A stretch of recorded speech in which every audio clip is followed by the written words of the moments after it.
Honorable Rasamanikam. බොහොම ස්තුතියි.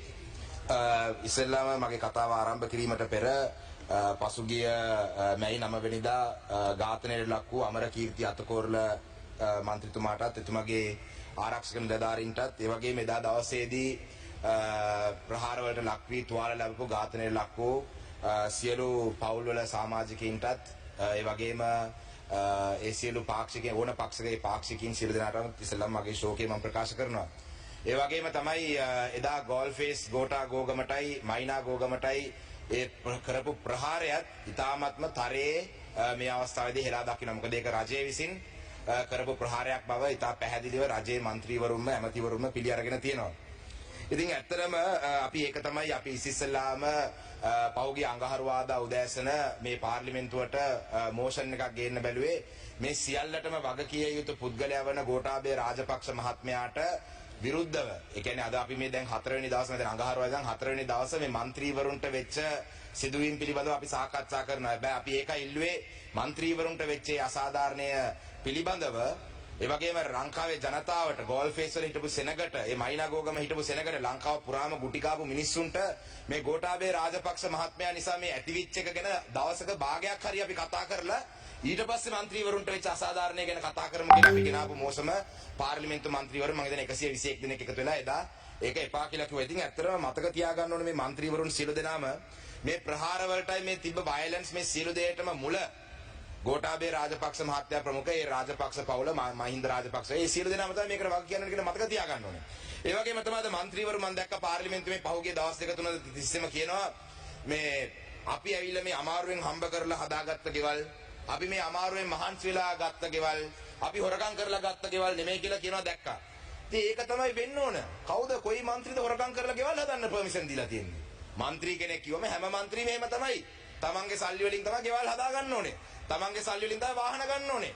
මේ හොරකම් කරපු නැති අපි മന്ത്രിවරුන් කියලා මෙතන ඇවිල්ලා ජනතාවට කියන එක ඒක කිසිසේත්ම අපි අනුමත කරන්නේ නැහැ. මොකද മന്ത്രി කෙනෙක් කියන්නේ තමන්ගේ සල්ලි වලින් ගෙවල් හදා ගන්න ඕනේ. එහෙම නැතුව මේ හොරකම් කරලා මේ සල්ලි හදපු නැති අපි හදුවේ නැහැ කියලා කියන එක ඒක මහ විහිළුවක්.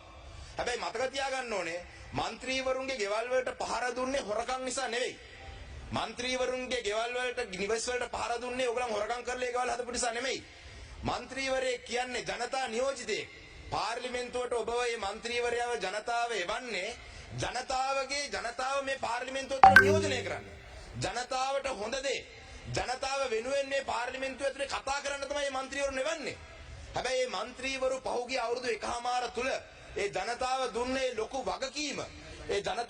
ලොකු වගකීම ඉෂ්ට නොකිරීම නිසා තමයි മന്ത്രിවරුන්ගේ ගෙවල් වලට ඇමතිවරුන්ගේ ගෙවල් වලට වාහන වලට ප්‍රහාර කෙල්ල කරේ. මොකද අපි පැහැදිලිවම පිළිගන්නනේ മന്ത്രിවරුන්ව පාර්ලිමේන්තුවට එව්වේ ජනතාව නියෝජනය කරන්න මිස රාජපක්ෂ පවුල නියෝජනය කරන්නවත් රාජපක්ෂ පවුලේ කැම්පේන් එක ගෙනියන්නවත් නැත්නම් ශ්‍රී ලංකා පොදු ජන පෙරමුණ ආරක්ෂා කරන්නවත් නෙවෙයි. දැන් බාර අද දිනේෂ් ගුණවර්ධන ඇමතුමා කතා කරද්දී කිව්වා TN එකේ മന്ത്രിවරු දෙන්නෙකුත් බොහොම අමාරුවෙන් ගියේ කියලා. කිසිම අමාරුවකින් නෙමෙයි ගියේ. ඒ മന്ത്രിවරු දෙන්න සටරක පල්ලයට දාපු ගමන් අපි TN එකේ ගමන් පාර ක්ලියර් කරලා දුන්නා යන්න කියලා. ඒ මොකද? දන්නවා අපි දකුණු උතුරු නැගෙනහිර ජනතාව අපි නියෝජනය කරන ජනතාව ඒක පිළිගත්තත් මයිදන් ට්‍රාන්ස්ලේෂන් එක වැරදිලා ඇති. රාසමානික මන්තුමාට සිංහල තේරෙනවා. මම සිංහලෙන් කතා කරේ. ඔබ ගැන හෝ අද ගැන නෙමෙයි මම කතා කරේ. මේ മന്ത്രിවරු දෙදෙනා මේ සභාවේ ඉන්නවා. එතුමාලා ඒ කාලේ ජීවිත ආරක්ෂාවට අන්තිමේදී ඉන්දියාවට ගියා. ඔබතුමා පොණ්ඩයින් නොදන්න දේවල් ඔබතුමා ඉපදිලාද මන් දන්නෙත් නැහැ ඒ කාලේ. ඔබතුමා සමහර විට ඉපදිලත් නැතුව ඇති. ඉතින් අපි മന്ത്രിවරු හැටියට පක්ෂ ගැන බලලා නෙමෙයි කටයුතු කරලා තිබෙන්නේ. මොනින් කියන්නේ? ස්තුතියි. ද්‍රවිඩ ජාතික සන්ධානයේ മന്ത്രിවරුන් සිද්ධාර්ථන් සහ සෙල්වම් මඩකලනාදන් മന്ത്രിවරයල් දෙන්න තමයි දා හිටියේ. මම හිතනවා ඔබතුමා TN එකේ മന്ത്രിවරුන් කියලා තමයි කිව්වේ. මට ඒක TN එකේදී සිංහලෙන් කියන්න බෑනේ. TN කියන්නේ ඉංග්‍රීසි අකුරු තුනක්. ඉතින් මට ඉංග්‍රීසිත් තේරෙනවා සිංහලත් තේරෙනවා. හැබැයි ඔබතුමා TN මන්ත්‍රීවරුන් කියලා TN මන්ත්‍රීවරුන්ට එහෙම අපහසුතාවයක් වුණේ නැහැ කියන එක මම කියන්නේ. හැබැයි ඔබතුමා ඒ පොයින්ට් එක මිස් කරා. ඔබතුමා ඒත් මම කියපු ප්‍රධාන කාරණේ මිස් කරා. මම කිව්වේ ඒ TN එකේ മന്ത്രിවරුන්ට කවුරුත් ප්‍රහාර එල්ල ගන්න එන්නේ නැත්නම් මොකද අපි ජනතාවත් එක්ක හිට ගන්න නිසා. අපි උතුරු නැගෙනහිර ජීවත් වෙන ජනතාවත් එක්ක හිට ගන්නවා. ලංකාවේ සියලු දෙනාත් එක්කම අපි හිට ගන්නවා. ඉතින් ඒක නිසා ජනතාවගේ ප්‍රශ්න කතා කරන മന്ത്രിවරුන්ට මම හිතන්නේ මේ පාර්ලිමේන්තුවේ ආපු කාටවත් ගහලා නැහැ. අපේ නසීර් අහමඩ් මන්ත්‍රීතුමාගේ ගේ ඔෆිස් එකේම ගිනි තිබ්බා. ඒත් එතුමා ඒ ගත්ත තීරණ නිසා තමයි එහෙම කරේ. එහෙම නැත්නම් එතුමා හොරගම් කරා කියලා ගිනි තිබ්බ කියලා මං හිතන්නේ නැහැ. එතුමා හොරගම් කරාද නැද්ද කියන එක මට අදාළ නැහැ. මම මේක ගැන වාද කරන්නේ නැහැ. හැබැයි එතුමාගේ ගේ ගෙනි තිබ්බේ එතුමා ඒ ජනතාව පිළිගත්තේ නැහැ. එතුමා හරියටම හිටගත්තා කියලා. ඉතින් 20 වෙනි සංශෝධනයට අත උස්සලා අද මම දැක්ක උදේ අපේ හිටපු මුදල් ඇමතුමා හිටපු නීතිය පිළිබඳ ඇමතුමා ලොකු කතාවක් කරා. එතුමා 20 වෙනි සංශෝධනය ගේනකොට කොහොමද කතා කරේ? දැන් අද මේ 20 වෙනි සංශෝධනය එපා කියලා ඒගොල්ලන්ගේ පක්ෂෙම කියන තත්ත්වෙට ඇවිල්ලා තියෙනවා. මේ 20 වෙනි සංශෝධනය වගේ රටට අහිත කර දේවල් වලට ඡන්ද දුන්න නිසා තමයි ගෙවල් ගිනි තිබ්බේ. හැම බජට් එකේම මේ ආර්ථික බැරදි ප්‍රතිපත්ති තිබ්බ බජට් 2020 බජට් එක 2021 බජට් එක මේ 2021 20 බජට් එකටම අත උස්සපු මිනිස්සු නිසා තමයි මේ ගෙවල් ගිනි තිබ්බේ. මොකද ඒ බජට් එකේ තිබ්බ ඒ වැරදි ප්‍රතිපත්ති. අලි සබ්බිය මතුමාට පුළුවන් මෙහෙම අත දික් කරලා කියන්න. පුළුවන් නම් ජනතාව ඉස්සරහා ගිහිල්ලා කියන්නේ ඒක නෙවෙයි කියලා. පුළුවන් නම් ජනතාව ඉස්සරහා ගිහිල්ලා කියන්න දැන් මෙහෙම කරා. පුළුවන් නම් ගිහිල්ලා කියන්නේ මෙහෙම කරලා කරන්න 20 ගෙනාප එක හරි කියලා කියන්න බෑ. ඒක තමයි මේ ජනතාව පාවා දීම නිසා තමයි. ජනමතයේ පාවා දීම නිසා තමයි මේ දේ ඔයගලන්ට උනේ කියන එක මතක තියාගන්න. හැබැයි අදටත් තාම සමහර മന്ത്രിවරු හැදිලා නැහැ. ජනාධිපතිවරයාට විරුද්ධව ජනාධිපතිවර ඩිස්ප්ලෙෂර් ජනාධිපතිතුමා කෙරෙහි තියෙන අපේ අප්‍රසාදයේ පළ කිරීම කියන යෝජනාවටත් විරුද්ධව മന്ത്രിවරු 120ක් ඡන්ද දුන්නා කියන්නේ තාම මේ මන්ත්‍රීවරු ඉගෙනගෙන නැහැ ජනතාවත් එක්ක හිට ගන්න. ඊට වඩා වැදගත් වෙලා තියෙන්නේ මන්ත්‍රීවරුන්ගේ ගෙවල් වලට ප්‍රහාර දුන්නෙක් ගැන කතා කරන එක තමයි දවස් 4ක්. ඒක නිසා ඊළඟට ඊට වඩා ලොකු පාවා දීමක් ගැන අද කතා කරන්න තියෙනවා. ඒ ලොකු පාවා දීම මේ මන්ත්‍රීවරු ජනතාව පාවා දුන්නා වගේ අද ගෝල්ෆේස් අරගලේ පාවා දීලා තියෙනවා රනිල් වික්‍රමසිංහ අගමැතිතුමා. රනිල් වික්‍රමසිංහ අගමැතිතුමා අද ලංකාවේ ඉන්න සියලු ජනතාව පාවා දීලා තියෙනවා. එතුමා අගමැති වෙන්න ඕනේ නිසා එතුමාගේ අගමැති සීනියට 6 වෙනි පාරත් එතුමා අගමැති වෙන්න ඕන කෙනේ සීනිය වෙනුවෙන්. එතුමා අද ගෝල්ෆේස් ජනතාව පමණක් නෙවෙයි ශ්‍රී ලංකාවේ ඉන්න සියලු ජනතාව පාවා දීලා තියෙනවා. මම ඇයි එහෙම කියන්නේ? මොකද මම කියන්නේ ගෝඨාභය රාජපක්ෂ මහත්තයා ඉල්ලා අස් වෙන්න ඕන්න මෙන්න හිටිය කියන එක අපිට පැහැදිලි. මුළු ලංකාවම දන්නවා. මුළු ලංකාවම දැනන් හිටියේ එතුමා ඉල්ලා අස් වෙන්න ඕන්න මෙන්න හිටියේ. යන්න එළියට යන්න විදියක් නැතුව හිටියේ. හිර වෙලා හිටියේ. එතකොට සමගි ජන බලවේගය මොනවද කරේ? අපි ගරු කරනවා සමගි ජන බලවේගයේ ප්‍රතිපත්තියත් එක්ක හිටපෙකට. සමගි ජන බලවේගය කිව්වා රටේ ජනතාව ඉල්ලන්නේ ගෝඨාභය රාජපක්ෂ එක්ක ඉල්ලා අස් වෙන්න ඕනේ. ඉල්ලා අස් වෙන දිනයක් දෙන්න අපි බාර ගන්නම්. ප්‍රතිපත්ති තියෙන පක්ෂයක්. JVP පක්ෂේ මොනවද කිව්වේ? JVP පක්ෂේ අපි රට බාර ගන්න ලෑස්ති. හැබැයි ගෝඨාභය ඉල්ලා අස් වෙන්න මොකද ඒක තමයි ජනතාව ඉල්ලන්නේ. ඒක තමයි ජනතාව ඉල්ලන්නේ. TN එකේ මොනවද කිව්වේ? අපි ආණ්ඩුවට එකතු වෙන්නේ නැහැ. හැබැයි අපි සම්පූර්ණ සහයෝගය දෙන්නම් හරි දේ කරනවා නම් හැබැයි ගෝඨාභය ඉල්ලා අස් වෙන්න. මොකද ඒක තමයි ලංකාවම ඉල්ලන්නේ. ඒ වුණාට රනිල් වික්‍රමසිංහ මොනවද කරේ? කිසිම කොන්දේසියක් නැහැ. ගියා අගමැතිකම ගත්ත බලද්දී මේ UMP එකේ මම දැක්ක නවීන් දිසානායක මහත්මයා Twitter එකේ දාලා දෙනවා UMP ඉන්න ක්‍රියාකාරීන්වත් දන්නේ නැලු මෙතුමා ගන්න යනවා කියලා. ඒතර කාගෙන්වත් අහන්න නැතුව කිසි කෙනෙක්ගෙන් අහන්න නැතුව එතුමා ගිහිල්ලා මේක අරන් තියෙනවා. ඉතින් එතුමා අද අගමැති වෙලා මොනවද කරන්නේ? එතුමා අගමැති වෙලා රටට සත්‍ය ප්‍රකාශ කරනවා කියලා ලොකු ප්‍රකාශයක් කරලා තියෙනවා. මේ සත්‍ය තමයි අපි අවුරුදු 1කමාරක් දෙයක් තිස්සේ කිව්වේ. අද අගමැති පුටුවේ වාඩි වෙලා එතුමා අවශ්‍ය නැහැ මේ සත්‍ය ප්‍රකාශ කරන්න. ස්පීච් එකක් දුන්න ගමන් කියනවා where he is being honest. He has stated the real situation of this country. We knew this situation. The country knew this situation, which is why they were protesting at Ballface. We didn't need a prime minister to come and sit in his chair to say all this. We didn't need him to do that. අපි මොනවද එතුමා මෙතනට එනවා නම් අපි එතුමාගෙන් බලාපොරොත්තු වෙන්නේ මොනවද? අපි ඊටව බලාපොරොත්තු වෙන්නේ ආපු ගමන් එතුමා කියයි right මම මේ රටවල් එක්ක කතා කරලා තියෙනවා සති 3ක් ඇතුළත ගෑස් හිඟේ මම නවත්තනවා මාසයක් ඇතුළත මම පෙට්‍රල් හිඟේ නවත්තනවා මම මාස කිහිපයක් ඇතුළත මේ බෙහෙත් හිඟේ නවත්තනවා මම මේ වැඩ පිළිවෙල කරනවා ඒ වුණාට අපි අද එතුමා ඇවිල්ලා මොනවද කිව්වේ පෙට්‍රල් නෑ මේ ජීවිතේ අමාරුම මාස 3 මේ ඉදිරි අනාගතයේ තියෙන ඒක අපි දන්නවා ඔබතුමාට ඇග්‍රීමන්ට් හදාගෙන එන්න තිබ්බේ අගමැතිකම ගන්නවා නම් මේ රට මේ ආර්ථික ප්‍රශ්නෙන් ගොඩ ගන්න ඔබතුමාට බෙහෙත් ගේන්න ක්‍රමයක් හදාගෙන එන්න තිබ්බේ ඔබතුමාට තෙල් ගේන්න ක්‍රමයක් හදාගෙන එන්න තිබ්බේ. හැබැයි ඔබතුමා ඇයි ඒ තනතුර ගත්තේ? ඔබතුමා ඒ තනතුර ගත්තේ මේ කිසිම දෙයකට නෙමෙයි. ඔබතුමා තනතුර ගත්තේ මේ රාජපක්ෂ පවුල බේරගන්න. ඒක බය නැතුව මම කියනවා මෙතන. ඒ පවුල බේරගන්න තමයි ඔබතුමා ගත්තේ. බිත්තියට හේතු කරලා තිබ්බේ ඒ රාජපක්ෂ පවුල බේරගන්න තමයි ඔබතුමා මේ තනතුර ගත්තේ. ඔබතුමාගෙන් මම ඉල්ලීමක් කරනවා. ඔබතුමා රටට සත්‍ය ප්‍රකාශ කරා කියලා ඔබතුමා එදා මාධ්‍ය ඉස්සරහා ලොකු ප්‍රකාශයක් කරා රටේ ඇත්ත තත්ත්වය මේක කියලා. ඔබතුමා අද රටට ප්‍රකාශ කරන සත්‍ය වෙන මොනවත් නෙමෙයි. ඔබතුමා මේ රාජපක්ෂ පවුලත් එක්ක දාපු ඩීල් එක මොකද්ද කියන එක ප්‍රකාශ කරනවා. මොකද්ද ඔබතුමා මේ රාජපක්ෂ පවුලත් එක්ක දාපු ඇග්‍රීමන්ට් එක ගැන සත්‍ය පුළුවන් නම් ප්‍රකාශ කරනවා. ආර්ථික පිළිබඳ සත්‍ය අපි සියලු දෙනාම දන්නවා. We all know the state of the economy. We don't need you to come and tell us this. You reveal to us, you be honest to us about the deal that you made with the Rajapaksa family. The deal that you made with the SLPP, you come and tell us what that deal is. Tell the country, tell the world the truth about what you have agreed upon. If you don't want to say that, ඔබතුමා කැමති නැත්නම් ඒක කියන්න මට පුළුවන් ඒ ටික මෙතන කියන්න. පළවෙනි එක තමයි බංකරයක හැංගිලා හිටපු ගෝඨාභය රාජපක්ෂට එළියට එන්න ඔබතුමා අවස්ථාව හදලා දුන්න එක තමයි පළවෙනි ඩීල් එක. නාවික හමුදා කඳවුරක හැංගිලා හිටපු නාමල් රාජපක්ෂ සහ මහින්ද රාජපක්ෂට පාර්ලිමේන්තුවට එන්න අවකාශය හදලා දුන්න එක තමයි ඔබ කරපු දෙවෙනි එක. නියෝජ්‍ය කතානායක ඡන්දයේදී බැසිල් රාජපක්ෂ මහත්තයාට ශ්‍රී ලංකා පොදුජන පෙරමුණ මගේ අතේ තාම තියෙන්නේ කියන එක රටට පෙන්වන්න අවස්ථාව ඔබ හදලා දුන්නේ. මොකද නියෝජ්‍ය කතානායක ඡන්දයේදී ඔබතුමා කිව්වා කාන්තාවක් පත් කරමු කියලා. අපේ රෝහිණී කවිරත්න මන්ත්‍රීතුමියට අපි තාම ගරු කරනවා. එතුමිය ශ්‍රී ලංකාව වෙනුවෙන් එතුමියගේ නම දැම්ම එතනට. බය නැතුව දැම්මා. එතුමියට අපේ ප්‍රණාමය පුද ගන්න ඕනේ. මොකද බය නැතුව ආවා. ඡන්දයක් ඕන ඡන්දයකට පෙරදුනත් එකයි නැත්නම් මගේ නම දෙන්නම් රට වෙනුවෙන් කියලා අපි අගය කරනවා එතුමියව. හැබැයි මොකක්ද අගමැතිතුමා මේ නම ප්‍රොපෝස් කරලා රටේ ජනතාවටයි පොදු ජන පෙරමුණේ ඔය මේ බය වෙලා හිටපු മന്ത്രിවරුන්ටයි මේ කොන්ෆිඩන්ස් එක දුන්නා බැසිල් රාජපක්ෂ මහත්තයාගේ අතේ තමයි අදලත් පක්ෂයේ තියෙන්නේ කියලා. ඒක තමයි එතුමා කරපු තුන්වෙනි එක. එතුමා කරපු තුන්වෙනි එක තමයි ඒක. ඉතින් ඒක නිසා මෙතනින් එහාට තව ගොඩාක් දේවල් අපිට කියන්න පුළුවන් කියන්න තියෙනවා නම් අපිට ආරංචි එතුමා වෙදා ගෲප් මීටින් එකක් ගත්තේ නැහැ කියලා. ඇත්තද ඒක? එතුමාගේ පාර්ලිමේන්තු එකේ උදේ තිබ්බ ගෲප් මීටින් එකක් ගත්තේ නැලු රනිල් වික්‍රමසිංහ. අනේ පව්. ඒක മന്ത്രി කෙනෙක් මම හිතන්නේ එයාගේ ගෲප් මීටින් එක තනියෙන් කාමරේ තියාගන්න නැති. පොදු ජන පෙරමුණේ ගෲප් මීටින් එකක් ගත්තේ නැලු. ඇත්තද බැසිල් රාජපක්ෂ මහත්මයා ඔබතුමා ඉන්නවා එහෙම ගත්තේ නැද්ද එතුමා?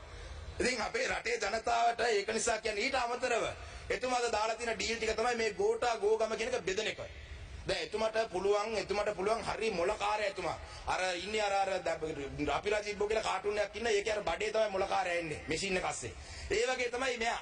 මොලකාරය දැන් ඉන්නවා ඇවිද ගන්න බෑ මොලේ තියෙනවා හැබැයි. හැබැයි මං කියන්නේ අර කාටුන් එකේ ඇවිද ගන්න බැරි මං එතුමාට ඇවිද ගන්න බෑ කියලා කිව්වේ නෑ. ඒ කාටුන් එකේ මොලකාරය වගේ. එතකොට අද ගෝඨා ගෝගම කියන එක බෙදන්න එතුමා සියලු වැඩ පිළිවෙල කරලා තියෙන්නේ. ගෝඨා ගෝගම ඉන්න අයට කියලා තියෙනවලු ප්‍රොපෝසල් ලෙවන්න කමිටුවක් හදමු තුන් දෙනා දාන්න කියලා. ඉතින් 3000ක් 30000ක් ඉන්න තැනක තුන දැම්මම ඔය කමිටුව අස්සෙම තරහින් යන කවුද යන්නේ කියලා. ගෝඨා ගෝගමට ආරක්ෂාව සපයන්නයි ගෝඨා ගෝගමට අවශ්‍ය ෆැසිලිටිස් සපයන්න කමිටුවක් පත් කරලා තියෙනවලු. ඇයි ඔබතුමා හිතුවද මේ ගෝඨා ගෝගමේ ඉන්න කට්ටිය මැරණ කල් උතරින් ආවේ කියලා? කමිටුවක් ඕනේ නෑ. ගෝඨාභය රාජපක්ෂ මහත්තයාට ගෙදර යන්න කියලා වෙන්න ඉන්නේ. ඉතින් ඔබතුමාට කමිටුව පත් ගන්න නැතුව ගෝඨාභය රාජපක්ෂ මහත්තයා ගෙදර යන කමිටුවක් පත් ගන්න. එතනින් අරගල කාර්යයට කැම බීම දෙන්න කමිටුව අවශ්‍ය නැහැ. ඉතින් ඔබතුමා ඊළඟට කරලා තියෙන්නේ මෙන්න මේක තමයි. ඊට අමතරව වෙන මොනවද කරලා තියෙන්නේ? සෝෂල් මීඩියා කාර්යයන්ට මම දන්නවා පැහැදිලිව. මොකද මාසයකට කලින් අර නියෝජ්‍ය කතානායකතුමාගේ ඡන්දෙට කලින් well done sir, සුබපැතුම් sir වගේ කට්ටිය අපිට ඕනේ කියලා ගහපු සෝෂල් මීඩියා පේජ් අද මට කොටිය කියලා ගහනවා. ඇයි? රනිල් වික්‍රමසිංහ මහත්තයාට විරුද්ධව වචනයක් කියපු ගමන් අද මට කොටිය කියලා ගහනවා. ඒ පේජ්ම තමයි මං ගා ස්ක්‍රීන්ෂොට් එකේ ඒ පේජ්ම තමයි කිව්වේ. නියමයි සර් වගේ කොන්දපණ තියෙන මිනිස්සු අද කොටියා. ඇයි? රනිල් වික්‍රමසිංහ මහත්තයාගේ වැරදි අපි එළිය කතා කරනකොට අපි කොටියා. ඉතින් අද ඇත්තටම මට එතුමත් එක්ක කිසිම පෞද්ගලික අමනාපයක්වත් එතුමත් එක්ක කිසිම තරහක්වත් නැහැ. මට තියෙන ප්‍රශ්නය මේ ලක්ෂ ගාණක් තරුණයෝ කරපු මේ අරගලයේ පාවා දීම. මේ පාවා දීම තමයි මට තියෙන ප්‍රශ්නේ. වෙන කිසිම ප්‍රශ්නයක් නැහැ. මොකද අද එතුමා මේ බ්‍රීතිං ස්පේස් එක අරන් දීලා තියෙන්නේ. වැඩි කල් යන්න කලින් අපේ බැසිල් රාජපක්ෂ මහත්තයා අගමැති වෙයිද දන්නෙත් නැහැ. වැඩි කල් යන්න කලින් අපේ නාමල් රාජපක්ෂ මහත්තයා විපක්ෂ නායකම වෙයිද දන්නෙත් නැහැ. ඉතින් මේ වගේ මොන හරි ඩීල් ටික මම කියන්නේ ඔබතුමා ජාතියට කරපු අවංක ප්‍රකාශය වගේ පුළුවන් නම් ඇවිල්ලා රටට කියන්න ඔබතුමා මොන පදනම මතද මේ තරතුර බාරගත්තේ කියලා ඔබතුමාට කියන්න බෑ. ඒ වගේම තමයි මට කොළඹ මහනගර සභාවේ සමහර മന്ത്രിවරු කිව්වා මේ ගෝඨා ගෝහෝම අරගලට අපිට යන්න එපා කියලා තියෙනවා කියලා. ඉතින් ඒ වගේ පහත් වැඩ කරන්න එපා. ඒ තරුණ මේ മന്ത്രിවරුන්ට ඒ අවකාශය ලබා දෙන්න. මේ മന്ത്രിවරුන් ගෝඨා ගෝහමට ගියොත් එහෙම UMP එකේ තියෙන ඒ තනතුරු නැති වෙයි කියලා තියෙනවා කියලා අපිට ආරංචි මාර්ග තියෙනවා. ඒ වගේම තමයි ශ්‍රී ලංකාවේ සමහර ජනතාව ඉන්නවා රනිල් වික්‍රමසිංහ මහා මොලකරු. මං කියන්නේ මේ කොළඹ 7 වෙන්න පුළුවන්. කොළඹ වටින ජනතාව වෙන්න පුළුවන්. රනිල් වික්‍රමසිංහ මේ හෙන බැඩ්ඩෙක්. එයාට පුළුවන් ඕන දෙයක් කරකවන්න. එයා ලොකු මොලකාරයෙක්. එයාට විතරයි මේ කරකවන්න කියලා කියන් ඉන්න මිනිස්සුගෙන් මම ප්‍රශ්න කීපයක් අහන්න කැමතියි. පළවෙනි ප්‍රශ්නේ තමයි අද මෙතන ඉන්නේ ප්‍රශ්නෙට කලින් පළවෙනි එකක් කියන්න ඕනේ. අද මෙතන ඉන්නේ තනි රනිල් වික්‍රමසිංහ. පහුගිය කාලේ එතුමා හිටියා වගේ ලංකාවේ පැරණිම පක්ෂේ නායකයා മന്ത്രിවරු 90ක් 100ක් ඉන්න පක්ෂයක නායකයෙක් නෙවෙයි අද ඉන්නේ. අද ඉන්නේ ගෝඨාභය රාජපක්ෂ මහත්තයාගේ හිරකරුවා ඉන්නේ. ශ්‍රී ලංකා පොදු ජන පෙරමුණේ හිරකරුවා ඉන්නේ අද. මේ රනිල් වික්‍රමසිංහ ඉස්සරහට රනිල් වික්‍රමසිංහ නෙවෙයි. එක മന്ത്രി කෙනෙක්වත් නැහැ යාට. ඔබතුමාලා හිතනවාද මේ අද රනිල් වික්‍රමසිංහ ඔළුවේ තියන් නටන මිනිස්සුගෙන් මං අහන්නේ. ඔබතුමාලා හිතනවාද එතුමා හෙට පනතක් ගෙනාවොත් එහෙම මේ SLPP ආණ්ඩුවට විරුද්ධව ඔය മന്ത്രിවරු 113 උකට සපෝට් කරයි කියලා? සපෝට් කරන්නේ නැහැ. සපෝට් කරන්නේ නැහැ. මන්ත්‍රීතුමා පස්සේ කතා කරන්න මගේ කාලේ නාස්ති ගන්න එපා. 113 සපෝට් කරයි කියලා හිතනවද? මම හිතන්නේ නැහැ සපෝට් කරයි කියලා. කිසිසේත්ම සපෝට් කරන්නේ මම අනිවාර්යෙන් කරුණා කරලා අපි පහුගිය කාලේ අපේ ඇවිල්ලා දේශපාලන සිරකරුව නිදාස් ගන්න කියලා තමයි වැඩිපුර ඉල්ලුවේ. හැබැයි මම මේ අවස්ථාවේ ඉන්නවා මේ ලබන පොසොන් එකට පුළුවන් නම් ගෝඨාභය රාජපක්ෂ මහත්තයාට මේ රනිල් වික්‍රමසිංහ කියන හිරකරුවට නිදහස දෙන්න කියලා. මොකද රට වෙනුවෙන් මෙච්චර කාලෙ අපි ඉල්ලුවේ දේශපාලන සිරකරුවන්ට. දැන් මේ අලුත් එක්කෙනෙකුත් ඉන්නවා හිරකරුවෙක්. පොදු ජන පෙරමුණේ හිරකරුවා. ගෝඨාභය රාජපක්ෂ හිරකරුවා. පුළුවන් නම් එතුමට මේ පොසොන් එක වෙන්න කලින් නිදහස දෙන්න. මොකද මේ රට වෙනුවෙන් අපි මේ ඉල්ලීම කරන්නේ. එතුමට පුළුවන්ද මේ හොරු අල්ලන්න? මොකද අද රටේ ජනතාව ඉල්ලන්නේ මොකද? හොරගම් කරපු සල්ලි ගේන්න. හොරගම් කරපු සල්ලි හොරු අල්ලන්න පුළුවන්ද? අපි දැක්ක වාලුකාරාම පන්සලට එතුමා ගිහිල්ලා දියුරුම් දෙන්නම් පස්සේ ආශිර්වාද ගන්න යනකොට එතුමාගේ එහා පැත්තේ හිටියා දයාගමගේ කියලා හිටපු ඇමති කෙනෙක්. මම පහුගිය සතියේ කෝප් කමිටුවට ගියාම කෝප් කමිටුවේ මහජන බැංකුවේ ඔඩිට් එක අවිල්ල තිබ්බා. මහජන බැංකුවේ වැඩිපුරම බෝල් ණය තියෙන කම්පනීස් 10 දෙනාගෙන් 4 වෙනියට ඉන්නේ හරි 5 වෙනියට දයාගමගේ මහත්තයාගේ කම්පනියක්. බිලියන 3.5ක් අවුරුදු 5කින් රුපියලක්වත් ගෙවලා නැහැ. ඉතින් එතුමාට ඇසට් තියෙනවා.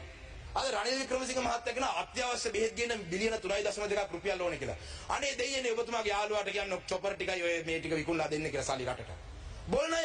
ඉතින් හිතනවාද රාජපක්ෂ ආණ්ඩුවේ ඉන්නකොටම දයාගමගේ මහත්තයා මහජන බැංකුවට රුපියලක් ගෙවලා නැත්නම් දැන් රනිල් වික්‍රමසිංහ මහත්තයා ඉන්නකොට ගෙවයි කියලා.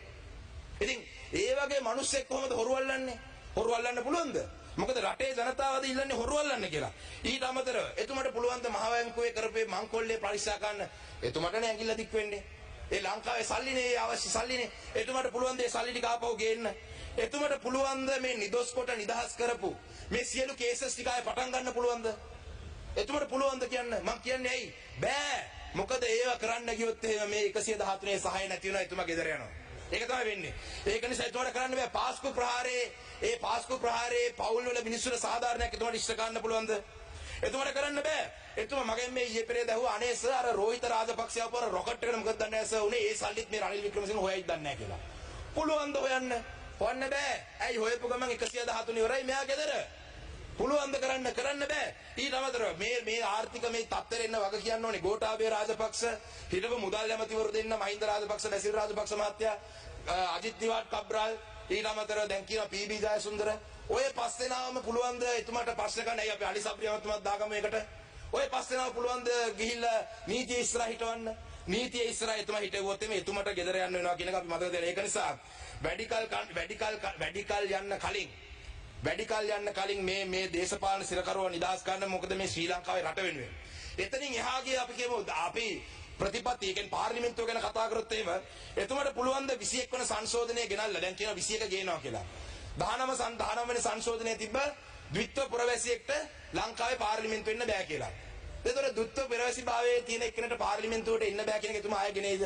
එතුමා ආපහු ගෙනාවොත් ඔබතුමා ඉන්නවා බැසිල් රාජපක්ෂ මහත්තයා ඔබතුමා එකට සහයෝගය දෙන්න කියලා ඔබතුමාගේ മന്ത്രി කණ්ඩායමට කියනවාද? කියයිද? මම නම් හිතන්නේ කියයි කියලා. මොකද කිව්වොත් එහෙම ඔබතුමාට ඊට පස්සේ පාර්ලිමේන්තුවේ ඉන්න බැරි වෙනවා. ඊට අමතරව ඔබතුමාට රනිල් වික්‍රමසිංහ මහත්තයා අද කියනවා මේ ඇමතිවරුන්ගේ මම වියදම් කපා හැරලා තියෙනවා මම අගමැති වෙච්ච ගමන් මම මිලියන 275ක් තිබ්බක මිලියන 70කට ගෙනාවා කියලා. අනේ දෙයියනේ රුපියලක්වත් නැත්තම් ලංකාවේ සමාවෙන්න බිලියනයක්වත් නැත්තම් ලංකාවේ ඩොලර් මිලියනයක්වත් නැත්තම් මොකටද කැබිනට් ඇමතිවරු? අනිවාර්යෙන් වැදගත් ඒවා අධ්‍යාපනය, ආරක්ෂාව, සෞඛ්‍ය, ඒ වගේ වැදගත් ඒවාට කැබිනට් ඇමතිවරු ඕනේ. සංවර්ධන වැඩ කටයුතු කරන්න යන මේ ඇමතිවරු මොකටද? අවශ්‍ය නැහැනේ. මොකද මොනවද කරන්නේ? මොන සල්ලි වලින්ද සංවර්ධනය කරන්න යන්නේ? ඒක කරන්නේ ඇයි? ඒ ඇමතිකම් දුන්නේ නැත්නම් පොදු ජන පෙරමුණේ 113 එතුමට නැති වෙනවා. දැන් රාජ්‍ය ඇමතිවරු දියුරුම් දෙන්න යනවා කියලා ආරංචියක් තියෙනවා. කැබිනට් මොන් නැත්නම් මොකද රාජ්‍ය ඇමතිවරුට දුන්න නැත්නම් ආපහු 113 නැති. ඉතින් මේ රට ගැන නෙමෙයි. මේ එතුමා 6 වෙනි පාරත් එතුමා අගමැති වෙලා ඉන්න ඕනේ කියන එක කරන්න. එතුමාද සියලු දඩ පිළිවෙල කරගෙන යනවා. ඊට අමතරව දැන් දිස්ත්‍රික්ක සංවර්ධන කමිටුවේ සමසභාපතිවරු වාහන දීලා ඩීසල් දීලා සල්ලි දීලා ඔක්කොම දෙනවා ඒගොල්ලන්ට. දිස්ත්‍රික්කේ තියෙන මුදල් ඔක්කොම ජනතාවට සහනයක් වශයෙන් දෙනවා නම් මොකටද දිස්ත්‍රික්කේ සංවර්ධන කමිටුවට සභාපති කෙනෙක්? මොකටද ඒවට ඒ ටික දුන්නේ නැත්නම් පැහැදිලිවම අපි දන්නවා ඒ ටික දුන්නේ නැත්නම් මේ 113 එතුමට ආපහු නැති වෙනවා. ඉතින් ඇත්තටම මේ අද මේ ක්‍රයිසිස් එක විසඳන්න තියෙන්නේ මෙතන අද රටේ ක්‍රයිසිස් දෙකක් තියෙනවා. එකක් තමයි පොලිටිකල් ක්‍රයිසිස් එක. අනිත් එක ඉකොනොමික් ක්‍රයිසිස් එක. මේ ඉකොනොමික් ක්‍රයිසිස් එක රිසෝල්ව් කරන්න පොලිටිකල් ක්‍රයිසිස් එක අනිවාර්යෙන් විසඳන්න ඕනේ. අද උදේ මම දැක්ක ආටිකල් එකක් JP Morgan backs Sri Lanka bonds on bets that crippling crisis to ease. ඒකේ තියෙන ප්‍රධානම එක තමයි JP Morgan analyst said political stability should pave the way. ඒ කියන්නේ දේශපාලන ස්ථාවරභාවය තියෙන්න ඕනේ. මේ ඇවිල්ලා ඒ JP Morgan. ඊට අමතරව තියෙනවා G7 backs debt relief efforts for Sri Lanka Reuters. මොකක්ද ඒක කියන්නේ? IMF එකත් එක්ක ගිහිල්ලා ප්‍රෝග්‍රෑම් එකක් පටන් ගන්නවා. IMF එකේ ප්‍රෝග්‍රෑමින් පස්සේ අපි මේවා ගැන කතා කරමු. ඊට අමතරව තව නිවුස් එකක් ඇවිල්ලා තියෙනවා. ඒක රනිල් වික්‍රමසිංහ මහත්තයාටයි පොදු ජන පෙරමුණටයි මම සුබ පතන්න ඕනේ. ශ්‍රී ලංකාව තමයි මේ සියවසේ ආසියාවේ පළවෙනි රට ඩෙඩ් ඩිෆෝල්ට් එකක් කරපු. සුබ පතනවා මම ඔය සියලු දෙනාටම. well done. ලංකාව ඇවිල්ලා මේ මොකද්ද කිව්වේ වොන්ඩර් ඔෆ් ඒෂියා ආසියාවේ ආශ්චර්ය කරාට බොහොම ස්තුතියි. මේ සියවසේ පළවෙනි රට ආසියාවේ ඩෙඩ් ඩිෆෝල්ට් කරපු. ඉතින් රනිල් වික්‍රමසිංහ මහත්තයා අගමැති කාලේ ඔබතුමාට ඒකත් ගන්න පුළුවන්. ඉතින් මේ ආර්ථික ක්‍රයිසිස් එක විසඳන්න මේ පොලිටිකල් ක්‍රයිසිස් එක විසඳන්න ඕනේ. මේ පොලිටිකල් ක්‍රයිසිස් එක විසඳනවා නම් පොලිටිකල් ස්ටැබිලිටි ඕනේ. පොලිටිකල් ස්ටැබිලිටි කියලා කියන්නේ කැබිනට් එකක් පත් කරන එකවත් අගමැති කෙනෙක් පත් කරන එකවත් නැත්නම් ඇමති මණ්ඩලයක් ඉන්න එකවත් නෙවෙයි. පාර්ලිමේන්තුවේ 113 තියෙන එකත් නෙවෙයි. රටේ ජනතාව විශ්වාස කරන ආණ්ඩුවක් තියෙන්න ඕනේ. රටේ ජනතාව විශ්වාසයක් තියෙන ආණ්ඩුවක් නැත්නම් මේක විසඳන්න බෑ. අපි මේ අපි ද්‍රවිඩ ජාතික සන්ධානය අපි හැම අවස්ථාවකදීම මේක අපි කඩාකප්පල් කරන කිසිම දෙයක් කරන්නේ නැහැ. හැබැයි අපි හොඳ දේවල් වලට අපි සහයෝගය දෙනවා කියලාත් අපි කියලා දෙනවා. ඒ කියන්නේ හොඳ වැඩ පිළිවෙලකට අපි සහයෝගය දෙනවා කියලාත් කියලා දෙනවා. හැබැයි රටේ ස්ථාවරභාවයක් නැත්තම් කොහොමද ඊට පස්සේ IMF එක ලංකාවත් එක්ක වැඩ කරන්නේ? දැන් ඕගොල්ලන් රවට්ටන්න පුළුවන් මිනිස්සු මේ ලංකාවේ මිනිස්සු රවට්ටන්න පුළුවන් අගමැති කෙනෙක් ඉන්නවා දැන් කැබිනට් එකක් ඉන්නවා ඒක නිසා රටේ දේශපාලන ස්ථාවරභාවය ඇවිත් තියෙනවා. හැබැයි IMF එකෙන් ඉල්ලන ස්ථාවරභාවය කියන එක මැයි 9 වෙනිදාන් පස්සේ තවත් වෙනස් වෙලා තියෙන්නේ. රටේ ස්ථාවරභාවය කියලා කියන්නේ රට පිළිගන්න ජනාධිපතිවරයෙක්, රට පිළිගන්න අගමැතිවරයෙක්, රට පිළිගන්න කැබිනට් එකක් සියලු පක්ෂ එකතු කරගත්ත ආණ්ඩුවක් වගේ දෙයක් වෙන්න ඕනේ. අද ඒක නෙවෙයි වෙලා තියෙන්නේ. අද සියලු පක්ෂ එකතු කරගත්ත කැබිනට් එකක් ගන්න වෙනස පක්ෂවල ඉන්න එක්කෙනා දෙන්න උස්සලා ගන්නවා. මේ පක්ෂවල ඉන්න එක්කෙනා දෙන්නත් උස්සලා ගන්න ඒගොල්ලන්ටත් කියන්න ඕනේ මතක තියාගන්න. අද රටේ ජනතාව ඕගොල්ලන්ගේ ගෙවල් ගිනි තිබ්බේ නැහැ. හැබැයි අද රටේ ජනතාව ඕගොල්ලන්ට විරුද්ධව කතා කරේ නැහැ. හැබැයි ඕගොල්ලන්වත් අද රටේ ජනතාවගේ අරගලේ පාවා දුන්නොත් ඉදිරි අනාගතයේදී මොනවා වෙයිද දන්නේ නැහැ. අපි ඒ වගේම තව දෙයක් කියන උතුරු නැගෙනහිර ද්‍රවිඩ මන්ත්‍රීවරුන් එක්කෙනෙක්වත් කිසිම කරදරයක් ඒ උතුරු නැගෙනහිර මිනිස්සු කරේ නැහැ. මොකද අපිට මේ වයලන්ස් එපා. අපිට මේ දැකලා ගහනවා. මොකද ඊයේ පෙරේද අපිට තරුණයෝ වගේක් හම්බෙලා බාන්නස අපිට දා පොලිසියෙන් ගැහුවා. මං කොහොමද අපේ ගමේ කොල්ලෝ නිතරම කුටි කනවා. මොකද අපේ ගමේ කොල්ලොට මේ පොලිසියෙන් ගහපු එකට උද්ඝෝෂණ කියන්නේ in solidarity with Colombo's attacks. මඩ කලපිනවා. ඉතින් මඩ කලපිනවනේ අපි හැමදාම කුටි කන එක සර් උද්ඝෝෂණ කරගෙන මේ මොකක්ද අලුත් දෙයක් කියලා අපෙන් අහනවා. ඒක නිසා we don't want to see any more violence. අපි මේ ප්‍රචණ්ඩකාරී දේවල් අපි දකින්න ආස නිසා උතුරු නැගෙන අපේ ගරු ව්‍යාලේන්ද්‍රන් මන්ත්‍රීතුමා ඉන්නවා. ව්‍යාලේන්ද්‍ර මන්ත්‍රීතුමාගේ ගේ ඉස්සරහා 150ක් විතර තරුණයෝ හිටියේ කිසි දෙයක් කරේ නැහැ. ගියා ඒගොල්ලන් අනිත් පැත්තට හැරිලා. තරුණයෝ 150ක් විතර එතුමා වුණා කියේ. එක කිසිම දෙයක් කරේ නැහැ. පොදු ජනත පෙරමුණේ බෝඩ් වගේක් විතරක් තිබ්බා. ඒ තරුණව කට්ටිය ඒ ගමේ මිනිස්සුන්ගේ ඒ ගෙදර මිනිස්සුන්ට කියලා මේක තියන්න එපා. තිබ්බොත් එimhe රැයට වෙන කණ්ඩායමක් එල්ල ඕගොල්ලන් ගෙදරටත් එක්ක ගහයි. ඒ බෝඩ් ටික අයින් කරේ. බෝඩ් ටික විතරක් අයින් කරලා තිබ්බා. ඉතින් ඒ වගේ උතුරු නැගෙනහිර අපි කිසිම ප්‍රචණ්ඩ ක්‍රියාවකට අපි ඉඩ දුන්නේ නැහැ. අවසාන වශයෙන් කියන්න ඕනේ මම මේ රනිල් වික්‍රමසිංහ මහත්තයා පෞගිය කාලයේදී අගමැති වෙලා හිටපු හැම අවස්ථාවකම හොඳ විදියකට නම් නෙවෙයි ගෙදර ගිහිල්ලා තියෙන්නේ. රනිල් වික්‍රමසිංහයි බණ්ඩාරනායක කුමාරතුංග මහත්මියයි ඉදිරියපු ආණ්ඩුවේ එතුමා ඉස්illa අස්කරේ එතුමා වයින් කරාම රටේ තිබ්බ තත්ත්ව ගැන මට එතකොට අවුරුදු 14යි. ඒත් මට මතකයි. එතකොට මට අවුරුදු 10 ඒත් මට මතකයි. ඊට පස්සේ මෛත්‍රීපාල සිරිසේන මහත්තයාත් එක්ක හිටපු කැබිනට් එකෙන් පස්සේ එතුමා එළියට යනකොට රටට තිබ්බ තත්ත්වය අපිට මතකයි. දැන් ඉතින් ගෝඨාභය රාජපක්ෂ මහත්තයාත් එක්ක ගෙදර යන්නේ එක ෂුවර්. දවල් කවද්ද යන්නේ එක තාම මේගොල්ලන්ට තාම ඇවිල්ලා නැහැ ඒ උස්ම. තාම ප්ලෑන් කරගෙන යන්නේ. මෙයාට ෂොට් එක දෙන කාලේ ළඟදිම එනවා. ඒ ෂොට් එක දුන්නම රටට මොනවා වෙයිද කියන එක තමයි අපේ ප්‍රශ්නේ. ඒක නිසා මේ රට ගැන හිතලා තීරණ ගන්න කියන එක මම ඉල්ලා සිටිනවා. මොකද ඒ වගේම තමයි මේ අරගල කරන මිනිස්සුන්ට මම දැක්ක පහුගිය දවස් දෙක තුනකට කලින් මම ගියා දෙහිවල ගුවන් පාලම යටින්. ත්‍රිවිල් 3ක් ගුවන් පාලම යට දාලා පාර බ්ලොක් කරලා තියෙනවා. ඉතින් ඒ අරගල කරන අයටත් මම කියන්නේ ත්‍රිවිල් 3ක් දාලා ගුවන් පාලම යට බ්ලොක් කරන එකෙන් රටේ අනිත් ජනතාවටත් තමයි අපහසු. මේවට වග කියන්න ඕන රනිල් වික්‍රමසිංහ මහත්තයා වගේ කට්ටියව බ්ලොක් කරාට අපි මොනවද කියන්නේ? රනිල් වික්‍රමසිංහ මහත්තයා වගේ කට්ටියට බ්ලොක් කරාට අපි මොනවද කියන්නේ? ගෝඨා ගෝගම තියෙනවා, මයිනා ගෝගම තිබ්බා, මම රනිල් ගෝගමත් හිටන්නේ දෙයි. අනිවාර්යෙන් එන්න වෙයි. මොකද ඔය ත්‍රිවිල් දාගෙන නිකන් වාහන දාගෙන ගෑස් පෝලිං වල පාර බ්ලොක් කරා මිනිස්සුන්ට අපහසුතාව කරන්නේ නැතුව කොහොමද පෙට්‍රල් නැන්නේ සති තුනකට? කොහොමද තිබ්බත් නැහැ. පැය 4ක් පොලිමේ ගිහිල්ලා ඊළඟට ගහන්න යනකොට පෙට්‍රල් නැහැ කියලා කියනවා. ඊට අමතරව ඒ නිකන් ගිහිල්ලා ඕගොල්ලෝ සති තුනක් ගෙදර ඉන්නේ ගිහිල්ලා ඉන්න රනිල් වික්‍රමසිංහ මහත්තයත් එක්ක ජොලි සෙට් එකක් දාගෙන. එයා ගේ ඉස්සරහට පොඩි දවස් කීපයක් ඉන්න. එයාට කියන්න අපිව පාවා දෙන්න එපා. ඇතිනේ දැන් හිටියනේ 5 පාරක් 6 පාරක් රෙකෝඩ් එකක් තිබ්බනේ අගමැති කියලා. දැන් යන්න. මේ රටේ ජනතාව පාවා දෙන්න තෝ ලැජ්ජ නැති වැඩ ගන්න තෝ යන්න. මේ ඩීල් ඇති නෝ ඩීල් ගම කියලා ගත්තා දැන් ඇති යන්න ගෙදර. ඒක නිසා මම වැඩිදුර මේක ගැන මම කතා කරන්න කැමති නෑ. අවසාන වශයෙන් මුදල් ඇමති කෙනෙක් නැති නිසා කවුරු හරි ඇමති කෙනෙක් මේක පුළුවන් නම් කියන්න ගිහිල්ලා අපි දැක්ක වර්ල්ඩ් බැංක් එකෙන් මිලියන 170ක්ද කොහෙද ලංකාවට දෙනවා කියලා මේ සතිය ඇතුළත කොහෙද ඒක ඇවිල්ලාත් දන්නේ නැහැ. මම දැන් ඒක ඇවිල්ලා තියෙන්නේ. හරිකම්. ඒ මිලියන 170 ඩොලර් හැබැයි ඒ සල්ලි කනිජ තෙල් ගේන්න භාවිතා කරන්න බෑ කියලා එක මම දැක්කා නෝටිස් එකක් තියෙනවා. ඉතින් ඇත්තට මේ සල්ලි රටේ ජනතාවට සහන දෙන්න. ඒ කියන්නේ කෑෂ් ට්‍රාන්ස්ෆර් හැටියට දෙන්න කියලා තමයි තියෙන්නේ. ඉතින් ලංකාව රටේ ජනතාවට කෑෂ් ට්‍රාන්ස්ෆර් මම දැන් ඩොලර් වලින් දෙන්නේ නැහනේ. රුපීස් වලින් තමයි දෙන්නේ. ඉතින් මේ ඩොලර් මිලියන 170 කොයි හරි අවස්ථාවක රුපීස් වලට කන්වර්ට් වෙන්න ඕනේ. ඉතින් මේ ඩොලර් මිලියන 170 පුළුවන් නම් රජයට යම් ක්‍රමවේදයකින් මේක පෙට්‍රෝලියම් හරි ලංකාවට අවශ්‍ය බෙහෙත් හරි කෑම වලට හරි මේ ඩොලර් මිලියන 170 පුළුවන් නම් භාවිතා කරන ක්‍රමවේදයක් හදාගන්න කියලා ඉල්ලීමක් කරනවා. නැත්නම් අපි දැක්ක පහුගිය කාලේ ඉන්දියන් ක්‍රෙඩිට් ලයින් එකෙන් ගෙනා වගේ කවුරු හරි ව්‍යාපාරේ කම්බි ගෙනීයකට. කම්බි ගෙනල්ලා ඉවර මොනේ කන්ස්ට්‍රක්ෂන් වැඩ භාගයක් පටන්. ඒක නිසා ඒක ගැනත් හොයලා බලන්න කියලා මම ඉල්ලා සිටිනවා. දෙවනුව තමයි ඉතාමත්ම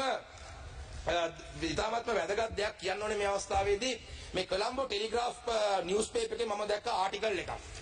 ඒක මැයි 18 වෙනිදා ලියලා තියෙන්නේ Gota's goon blast Chief Justice.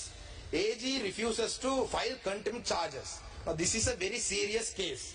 I'll read out the first section. Major General Jagat Talvis, another lackey of the Rajapaksha, Gotabaya Rajapaksha, who was appointed Secretary of the Ministry of lackey Rajapaksha කියලා මම කිව්වේ මේ ආටිකල් එක තිබ්බේ නෑ. Major General Jagat Talvis, Secretary of the Ministry of Public Security, slammed the judiciary in a high-handed letter addressed to Chief Justice Jayanta Jayasuriya, accusing lower court judges of being responsible for the violence that unfolded in Sri Lanka. After SLPP-led mobs attacked peaceful protesters at Golface on May 9. මේ ගෝඨාභය මහත්තයා appoint කරපු මේ ජගත් තල්විස් කියන ලේකම් ලියලා තියෙන SLPP-led mobs attack කරගෙන රටේ ජනතාව අහගන්න. Rather than investigating and prosecuting the suspect, as advised by the highest court in the land, Rajaratnam instead colluded with the suspect against the victims to shield Alvis from prosecution. දැන් ඒ කියන්නේ මේ රටේ ජගත් අල්විස් කියන Secretary to Ministry of Public Security ලංකාවේ තියෙන ඉතාමත්ම උඩම තැන ලංකාවේ තියෙන ශ්‍රේෂ්ඨාධිකරණයට ඒ කියන්නේ ජුඩිෂරි එකට Chief Justice අග්‍ර විනිශ්චුරුට ජයන්ත ජයසූරිය ලියුමක් කියලා තියෙනවා මේ උසාවි වල ඉන්න ජජස්ලා කරපු වැරද්දෙන් තමයි මේ මොබ්ස්ලා නවත්තන්න බැරි වුණේ කියලා. එතකොට high handed data. ඒ කියන්නේ දරුණු ලියුමක් ලියලා තියෙනවා. එතකොට දැන් අපි දන්නවා රංජන් රාමනායක වගේ මිනිස්සු මේ contempt of court වලට අද ඉරේ ඉන්නවා.